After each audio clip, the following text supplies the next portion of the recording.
Ever been at the gas station, staring at the price and just thought to yourself, wait a second, the US is the biggest oil producer in the entire world, so why are we still paying so much?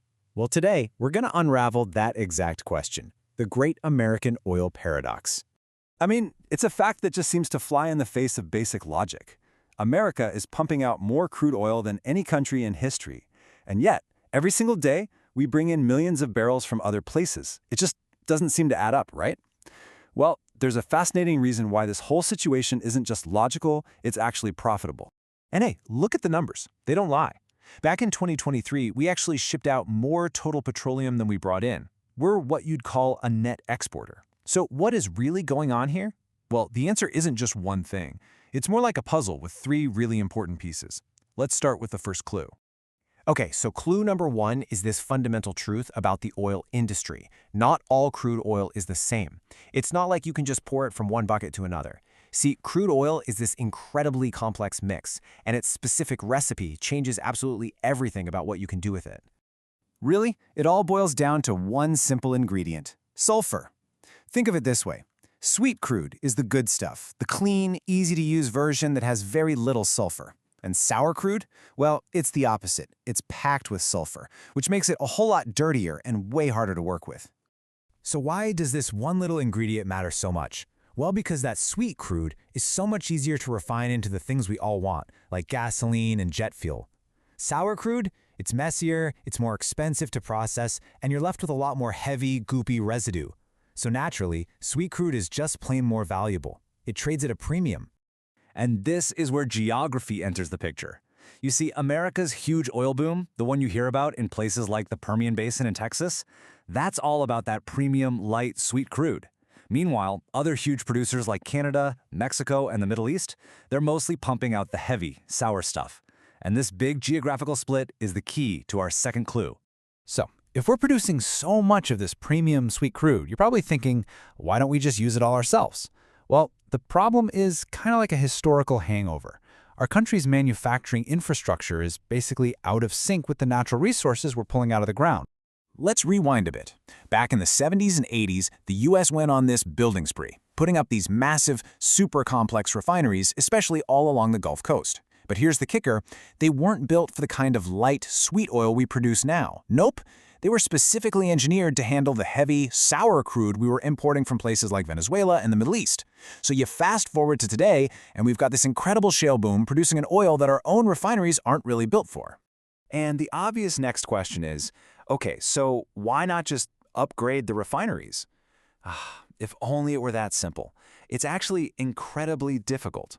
As one industry expert put it, trying to change a refinery's whole system is so complicated, you might as well just build a brand new one from scratch. And we're not talking small change here. We're talking billions of dollars for just one facility. It's a gigantic, decades-long investment that, frankly, just doesn't make a lot of economic sense. But you know what? Even if money was no object, there's another major roadblock preventing us from just using our own oil. And that brings us to our third and final clue, a real logistics puzzle. Even if we could magically retool all our refineries overnight, it's often shockingly expensive and difficult to simply move American oil from one American port to another. So let me introduce you to the main character in this part of our story, the Jones Act. It's a law that's over a century old, but wow, does it have a huge impact today. It says that any ship moving cargo between two U.S. ports must be American-built, American-owned, and American crude. Now, the original goal was totally noble, trying to support American industry, but it's created some serious unintended consequences. And the results of this old law are just staggering. Because there are so few U.S.-built ships and they cost so much to operate, it can cost more than double to ship a container to Puerto Rico, which is part of the U.S., than it does to ship it to the nearby Dominican Republic, a foreign country. And that leads to this bizarre reality. It's often cheaper for a refinery on the east coast of the U.S. to buy oil from Africa than it is to buy it from Texas. On top of the insane cost, there's just a simple supply problem. I mean, think about it. Out of the thousands and thousands of big oil tankers operating around the globe, only about 54 of them actually meet the Jones Act's super strict rules. That scarcity creates all sorts of bottlenecks and drives those domestic shipping prices even higher. So when you put all these pieces together, The different types of oil, the fact that our refineries are built for the old stuff, and the sky-high cost of shipping oil at home, you start to realize something. This whole paradox, it's not a bug in the system, it's actually a feature of a very efficient global market. So where are we getting all this imported oil from? Well, mostly from our neighbors. The vast majority of it is that heavy, sour crude coming down from Canada, which is exactly the kind of oil our big Gulf Coast refineries were built to handle. It's a perfect match. And our high-quality, light sweet crude, where does that go? All over the world, to Europe, to Asia, and yep, even back to Mexico and Canada. We're selling our premium oil to countries whose refineries are better set up to process it efficiently. So what this all adds up to is this giant international oil swap. Instead of spending billions and billions on a painful overhaul of our entire national infrastructure, it's just plain good business to sell our premium sweet crude at a high price and then turn around and buy the cheaper sour crude that our refineries are already designed to handle. It just makes economic sense. Okay, so this all makes perfect sense for the oil industry.